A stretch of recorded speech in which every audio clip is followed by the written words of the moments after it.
Nosso tema hoje é a promessa de um Salvador. Em programas anteriores, nós tivemos então a oportunidade de entender por meio das Escrituras o propósito de Deus para a terra. O propósito de Deus era abençoar a terra por meio de Adão e Eva. Mas eles falharam, caíram no engano do diabo. E a vontade de Deus não foi feita pela humanidade, Adão e Eva. Muitas pessoas falam Adão e Eva, cooperador Giliardi. Esquece que Adão e Eva era a humanidade naquela época. Sim, amém. E nós mostramos então que a nossa vontade, quando não em harmonia com a vontade de Deus, isso nos coloca nas mãos do diabo. Foi o que aconteceu com a terra. Infelizmente foi isso que aconteceu. Hoje nós teremos então a oportunidade de estudarmos a promessa de um Salvador. Ainda que a humanidade não dê atenção à sua vontade, Deus sempre mostrou boa vontade em salvar suas criaturas das mãos do maligno. Deus sempre mostrou vontade. Graças a Deus. Então acreditamos que não há dúvida de que a serpente que enganou Eva é o diabo. Muita gente fala, a serpente, mas está registrado nas Escrituras que a serpente é o diabo. Não é por acaso, cooperador Giliardi, que o nosso irmão João fez questão de identificar o diabo como a antiga serpente. Ele registrou isso em Apocalipse 12, versículo 9, que diz como, irmão Giliardi? E foi precipitado o grande dragão, a antiga serpente, chamado Diabo e Satanás, que engana todo mundo.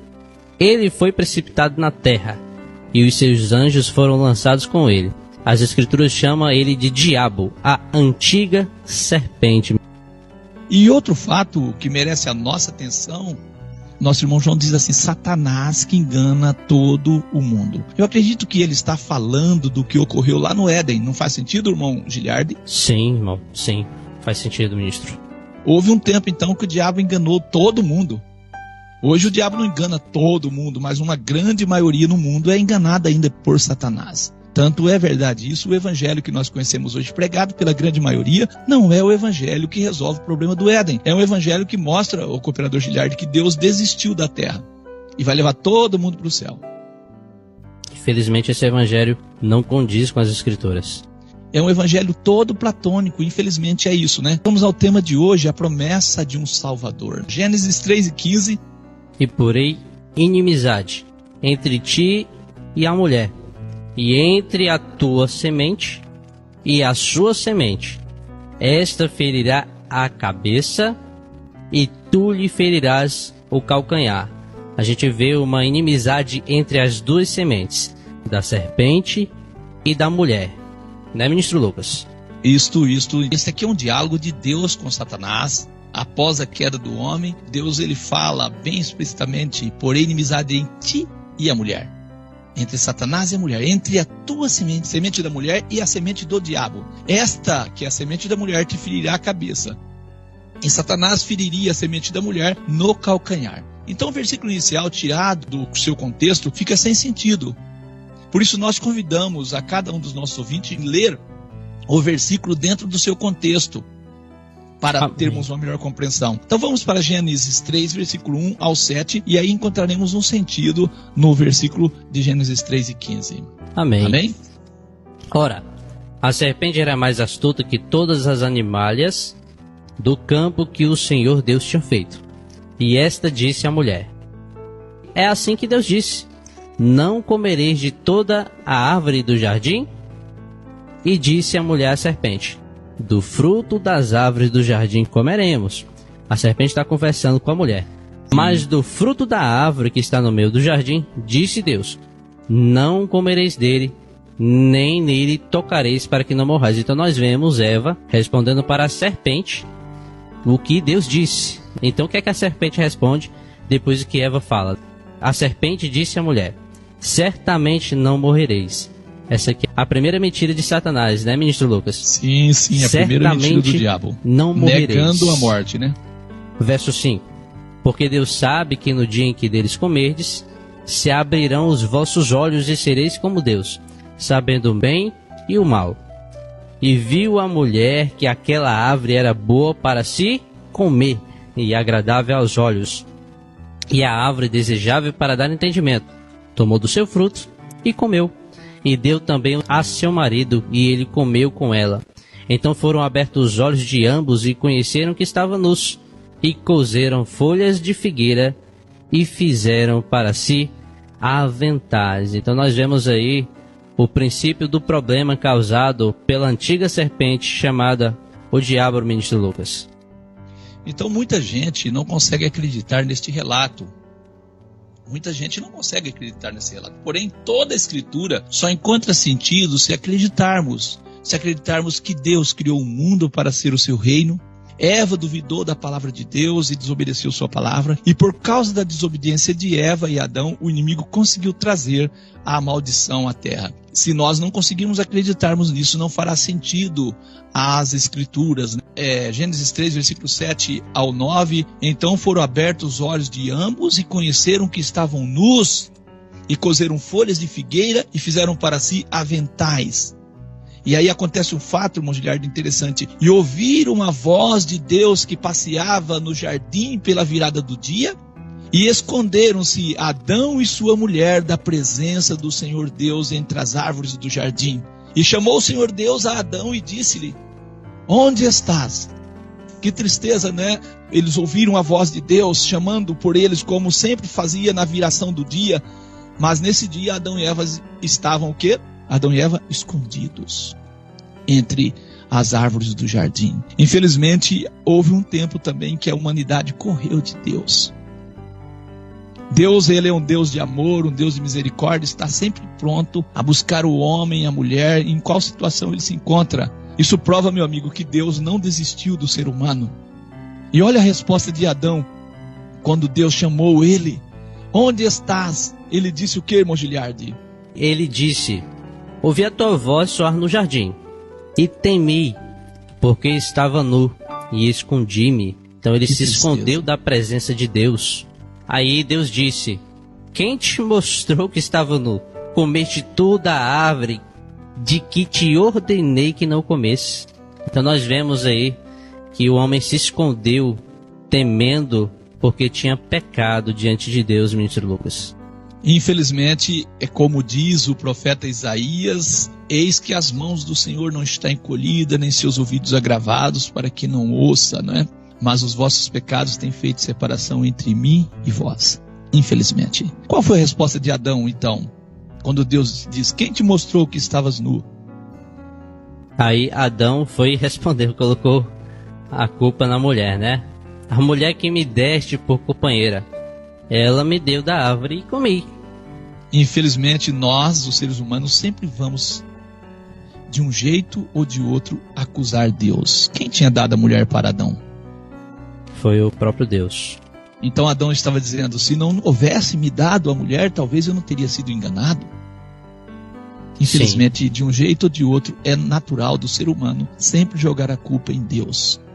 Por isso que muitas misérias que acontecem, as pessoas dizem: é como Deus quer.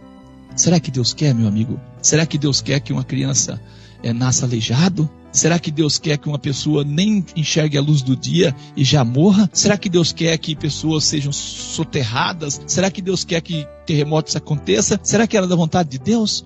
Você tem que entender que Satanás é o grande causador de todo mal e de toda desgraça que existe no mundo. Deus não tem culpa nenhuma. Deus não tem culpa. Raramente assumimos a culpa. Raramente nós assumimos a culpa. Gênesis 3:13 está escrito assim: e disse o Senhor Deus à mulher: por que fizeste isso? E disse a mulher: a serpente me enganou e eu comi. Ela disse, né? Isso. Ah, se não fosse a serpente, não teria sido enganada. Verdade. E quem tinha jogado o diabo dos céus? O próprio Deus fazendo juízo. E agora ela dizia de novo que a culpa não era de quem? Dela. Isso, exato. E agora nós vamos nos aproximando do versículo que nós lemos no início, Gênesis 3, versículo 14 e 15. Então o Senhor Deus disse à serpente: Deus disse: porquanto fizeste isto, maldita será mais que toda a fera, mais que todos os animais do campo. Sobre o teu ventre andarás, e pó comerás todos os dias da tua vida, e porei inimizade entre ti e a mulher, entre a tua semente e a sua semente. Esta te ferirá a cabeça. A semente da mulher feriria a serpente na cabeça, e tu lhe ferirás o calcanhar. Ferir uma serpente na cabeça é o que, irmão Gilhardo? É morte no quê? Na certa. Então, nesse diálogo de Deus com o diabo, nós temos informações importantes. Nós temos informação que haveria inimizade entre a semente do maligno e a semente da mulher. A semente da mulher feriria o diabo na cabeça e o diabo feriria a descendência da mulher na onde? No calcanhar. Nós identificamos então no versículo 15 de Gênesis 3 a promessa de um Salvador. É isso? Amém. E prova para nós, Gênesis 3:15, que Deus nunca desistiu de sua criação. Deus nunca desistiu de sua criação. É maravilhoso, meu amigo. Você tem que acreditar que Deus é um Deus de amor, tem olhado para você com carinho, tem planos maravilhosos para resgatar o mundo das mãos de Satanás, e nós temos que acreditar nisso. Vamos continuar então a leitura, Gênesis 3, versículo 16 ao 21. Deus dizendo à mulher: multiplicarei grandemente a tua dor e a tua conceição. Com dor darás à luz filhos, e o teu desejo será para o teu marido, e ele te dominará. E Deus disse também a Adão: porquanto destes ouvidos à voz de tua mulher, e comeste da árvore de que te ordenei, dizendo: não comerás dela, maldita é a terra por causa de ti. Maldita é a terra por causa de ti. Com dor comerás dela todos os dias da tua vida. Então nós vemos que a terra se tornou maldita a partir do momento que o pecado entrou no mundo, através de Adão. E ele diz assim, com dor comerás dela todos os dias da tua vida. Verso 18: espinhos e cardos também te produzirá, e comerás a erva do campo. No suor do teu rosto comerás o teu pão, até que te tornes a terra, porque dela foste tomado, porquanto és pó, e em pó te tornarás. Então o que é que nós vemos? Que o homem é pó, ele vai retornar, tirando de vez essa doutrina platônica que diz que o homem é imortal. Deus, na sua criação, diz, quando o pecado entrou no mundo, que ele voltaria ao pó. Verso 20: e chamou Adão o nome de sua mulher Eva, porquanto era mãe de todos os viventes. E fez o Senhor Deus a Adão e a sua mulher túnicas de pele. Interessante esse verso. Túnicas de pele, e os vestiu, ministro Lucas. É assim que diz a leitura. Amém. Maldita é a terra por causa de ti.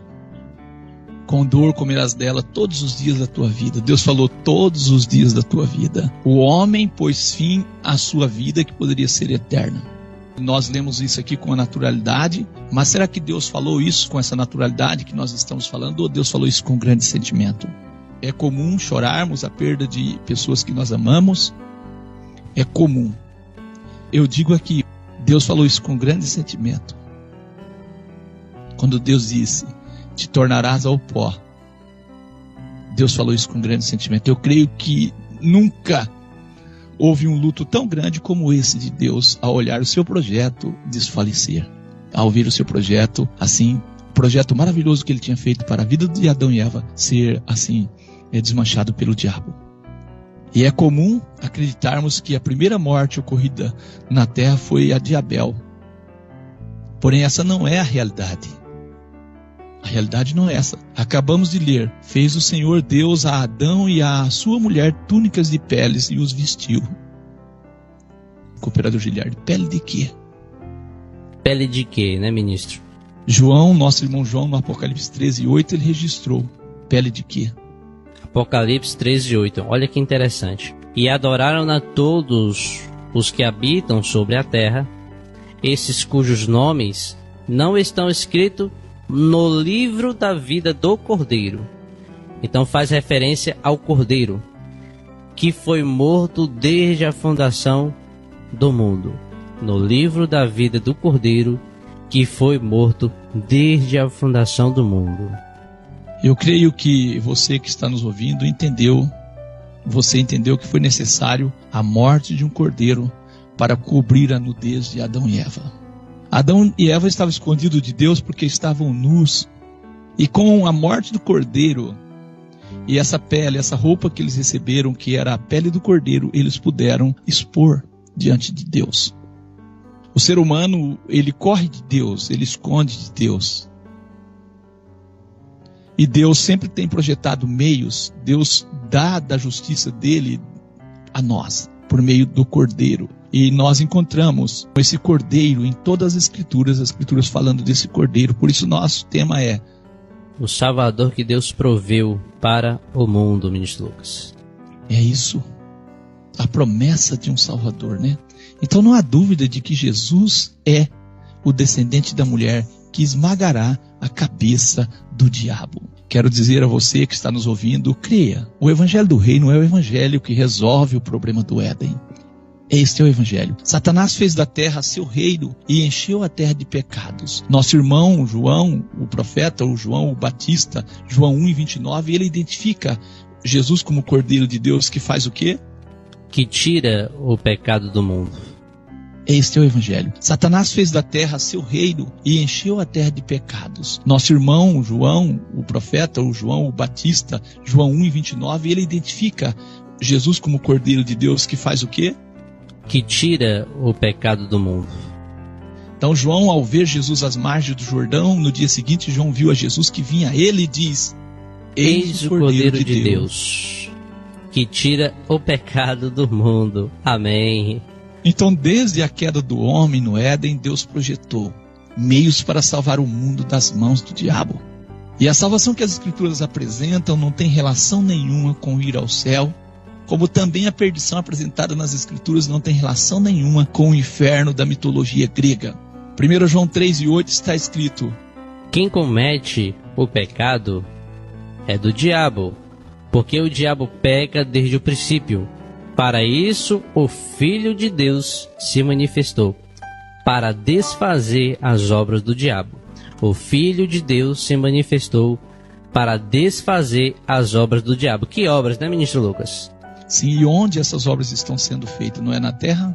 Exatamente. Então Jesus foi enviado ao mundo com que propósito? Desfazer as obras do diabo. Desfazer as obras do diabo. Também João 3, versículo 17, está escrito: porque Deus enviou seu Filho ao mundo, não para que condenasse o mundo, mas para que o mundo fosse salvo por ele. O mundo fosse salvo por ele. Uma coisa está clara, não está? Não foi para condenar o mundo. O mundo precisava de um Salvador. E Deus proveu esse Salvador por meio da pessoa do nosso Senhor Jesus. É comum, cooperador Giliardi, ouvirmos pregação desse jeito: se você não aceitar Jesus, Deus vai te levar para o inferno. Não é isso. Quem levou o homem à perdição foi Satanás. E Deus proveu um meio para tirar o homem da perdição. É isto que Deus tem feito. Deus não condenará ninguém, o homem por si se condenou. O mundo está condenado pela ação de Adão e Eva e não por Deus. Isso tem que ficar claro. O mundo precisava de um Salvador. João 12:47. E se alguém ouvir as minhas palavras e não crer, eu não o julgo, porque eu vim não para julgar o mundo, mas para salvar o mundo. Então Jesus veio, ministro Lucas e ouvintes, para salvar o mundo e não para condenar. É isso que as Escrituras ensinam. Graças a Deus, louvado seja Deus. E como então Jesus salvará o mundo? Se não é pela vinda dele como rei, governador deste mundo, se não é pela palavra que os profetas colocaram, que Jesus é um descendente de Davi, é herdeiro do trono de Davi, governará, esmagará a cabeça de Satanás, não fará sentido. Jesus vai esmagar a cabeça de Satanás. Onde Satanás está? Não é aqui, na terra? Não fará sentido salvar o mundo e destruir o mundo, pôr fogo no mundo. Deus nunca pensou em pôr fogo no mundo. Deus nunca pensou em destruir o mundo. João 3:16 está escrito: porque Deus amou ao mundo de tal maneira que deu seu Filho unigênito, para que todo o que nele crê não pereça, mas tenha a vida eterna. O homem perdeu a vida eterna. O mundo se perdeu. O mundo precisa de ser salvo e o homem precisa da vida eterna. Então a maior explicação é por quê. O maior ser é quem, irmão? Deus. Deus. O maior mandamento é o quê? Amou. Amou. O maior alvo do amor de Deus é o quê? Ao mundo. Aí a maior intensidade é o de tal maneira. A maior dádiva que Deus deu. Amém. E a maior expressão de Deus é o quê? O seu filho unigênito. E a maior abrangência? Para que todo. E a maior condição? O que nele crê. E a maior condenação? Não pereça, E a maior conquista? mas tenha E a maior esperança? a vida eterna. Graças a Deus por isso, eu creio nesta palavra. Eu creio no que nosso irmão João diz. No dia seguinte, João viu a Jesus que vinha para ele, diz: eis o Cordeiro de Deus que tira o pecado do mundo.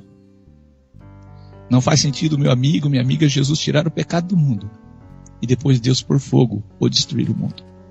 Jesus reinará e desfará as obras do diabo. Ele é o Cordeiro de Deus que tira o pecado do mundo. O pecado é a causa do mal no mundo, infelizmente. E o evangelho que nós pregamos resolve o problema que surgiu no Éden. Eu repito, cooperador Giliardi, eu repito, pregar um evangelho que não resolve o problema que surgiu no Éden é a mesma coisa de ter um diagnóstico de uma doença e tomar remédio contrário ou errado. A terra foi e é um presente de Deus aos seres humanos. E Deus, segundo as Escrituras, fez tudo o que precisávamos para que nada faltasse aos seres humanos. Gênesis 1:31. E viu Deus tudo quanto tinha feito, e eis que era muito bom. E foi a tarde e amanhã o dia 6. Então nós vemos tudo o que Deus faz, eis que não era bom, mas era muito bom. Então as obras de Deus são boas, ministro Lucas. Deus projetou um maravilhoso lar para Adão e Eva. O Éden era uma condição que existia em um determinado lugar da terra, mas o Éden era para se expandir na terra. Era isso que Deus queria. Então Deus, ao ver as obras do diabo manifestas na terra, sabia que a terra seria maldita. E Deus disse a Adão e Eva: por quanto deste ouvido à voz da tua mulher, Deus disse a Adão: por quanto deste ouvido à voz da tua mulher e comeste da árvore de que te ordenei, dizendo: não comerás dela, maldita é a terra por causa de ti. Com dor comerás dela todos os dias da tua vida. Gênesis 3, versículo 17. Assim tem sido, não tem? Sim. Falam mal da terra, querem ir ao céu, dizem que Deus vai tirar eles para o céu, um lugar melhor, sendo que a terra está sendo maldita por causa dos seus moradores.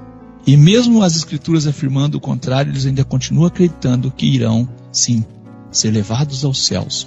Infelizmente, os seres humanos sempre procuram atalhos e não caminhos. Eu oro sempre nas minhas orações: venha o teu reino, para que a tua vontade seja feita na terra como é feita nos céus. Em Mateus 6, versículo 10 está registrado isso. Desde que o diabo manifestou as suas obras na terra, a vontade de Deus deixou de ser praticada pela grande maioria, uma grande maioria. E nós lemos, irmão Giliardi, em 1 João 3:8, que quem comete o pecado é de quem? É do diabo. Porque o diabo peca desde o princípio. Para isso o Filho de Deus, não diz que foi Deus que se manifestou, diz o Filho de Deus. Sim. O Filho de Deus se manifestou para desfazer as obras de quem? Do diabo. Aquele que peca desde o princípio. Justo. E o Filho de Deus se manifestou para desfazer as obras do diabo. E onde é que as obras do diabo estão sendo feitas? No céu não, Deus não deixou ele lá. Mas na terra. Na terra as obras do diabo estão sendo feitas. E para isso, e por isso, o Filho de Deus se manifestou para desfazer as obras do diabo. Se Deus vai tirar as pessoas aqui da terra e levar para os céus, ele desfez as obras do diabo, irmão? De maneira nenhuma. Se Porque Deus a terra pôr ficou fogo do na mesmo terra, jeito. ele está desfazendo as obras do diabo ou as obras dele? Está desfazendo as obras da sua criação. Então Deus não fará isso. Deus desfará as obras do diabo por meio de Jesus. Amém. Então a terra que nós conhecemos hoje não foi criada assim.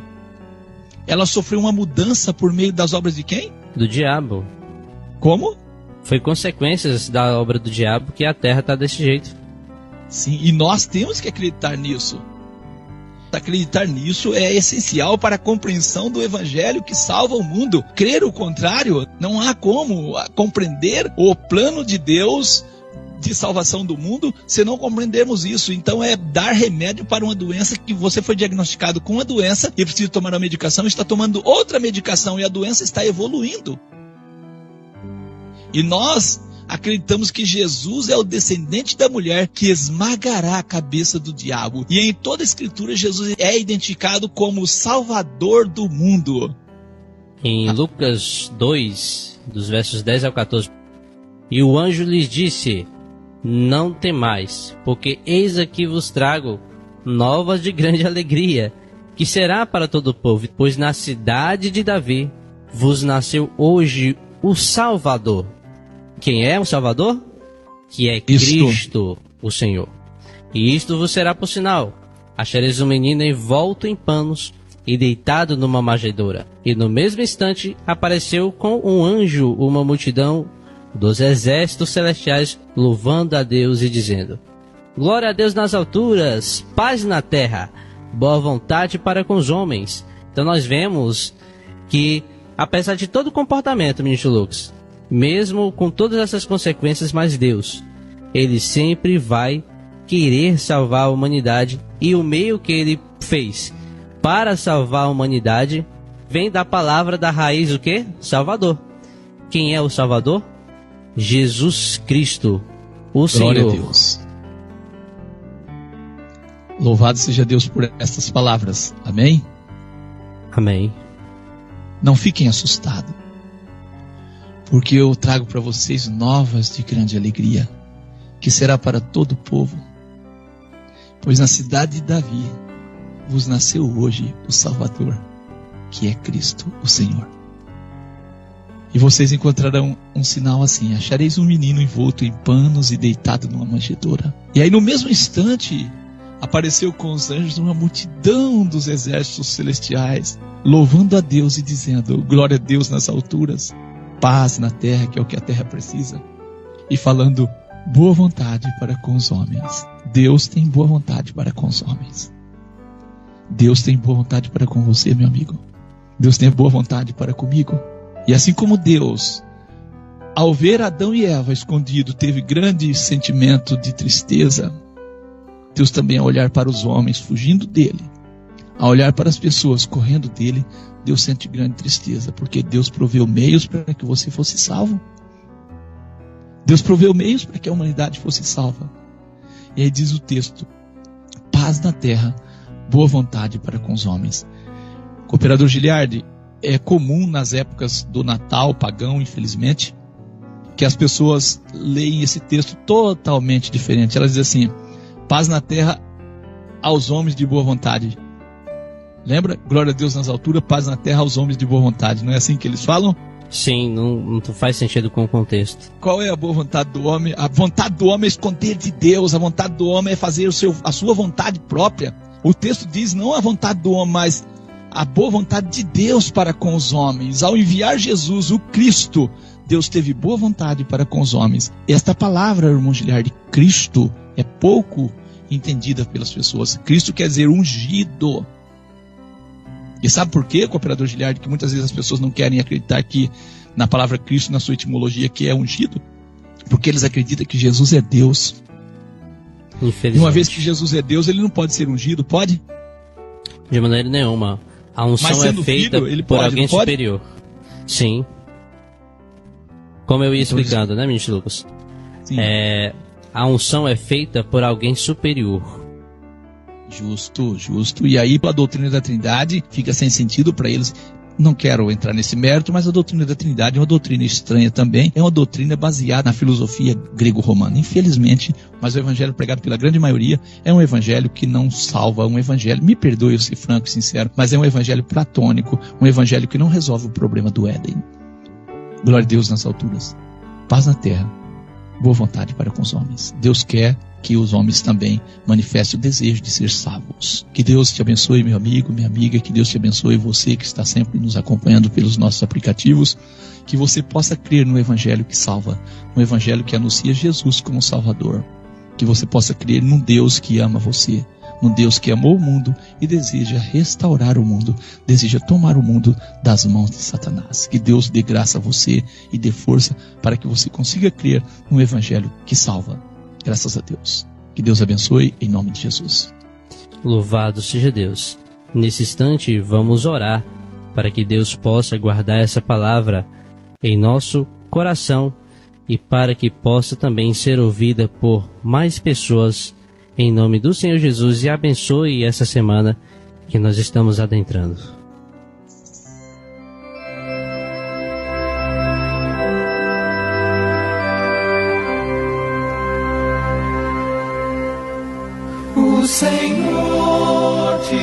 abençoe e te guarde, o Senhor faça resplandecer o seu rosto sobre ti e tenha misericórdia de ti. O Senhor sobre ti levante o seu rosto e te dê a paz. O Senhor sobre Graças a Deus. Querido e eterno Pai, nós agradecemos ao Senhor por estarmos mais uma vez na Tua santa e misericordiosa presença, por a Tua palavra nesta manhã. Te agradecemos porque o Senhor tem sido um Deus de amor, de misericórdia, de bondade. Apesar, ó Deus querido, das nossas escolhas, muitas vezes, ó Deus querido, escolhas erradas, assim como Adão e Eva procuraram esconder de Ti. Infelizmente, os seres humanos hoje em dia ainda vivem, ó Pai, escondendo, buscando, ó Deus querido, estar assim longe da Tua presença. Nós, Senhor Deus eterno, sabemos que o Senhor é um Deus de misericórdia, de amor, tem provido para nós meios de salvação. Te agradecemos por Tua palavra nesta manhã, rogamos que o Espírito do Senhor, ó grande Pai, possa, ó Deus querido, dar, ó Deus querido, a condição para que cada pessoa possa entender o Teu querer e a Tua vontade, entender que o Senhor, ó Deus querido, tem boa vontade para com cada ser humano, tem boa vontade, ó Deus querido, para com este mundo, um mundo sofredor, um mundo que carece de um Salvador, e nós estamos pregando a pessoa do nosso Senhor e Salvador Jesus, o Cristo, como Salvador deste mundo, aquele de quem os profetas anunciaram como o Salvador do mundo, aquele que foi anunciado no início no mundo, ó Deus querido, quando na fundação do mundo foi anunciado como a semente da mulher que esmagaria a cabeça da serpente. Nós acreditamos, oramos que o reino do Senhor venha, para que a vontade do Senhor possa ser feita na terra como ela é feita nos céus. Te agradecemos por mais um programa, em o nome do nosso Senhor e Salvador Jesus o Cristo. Amém, amém.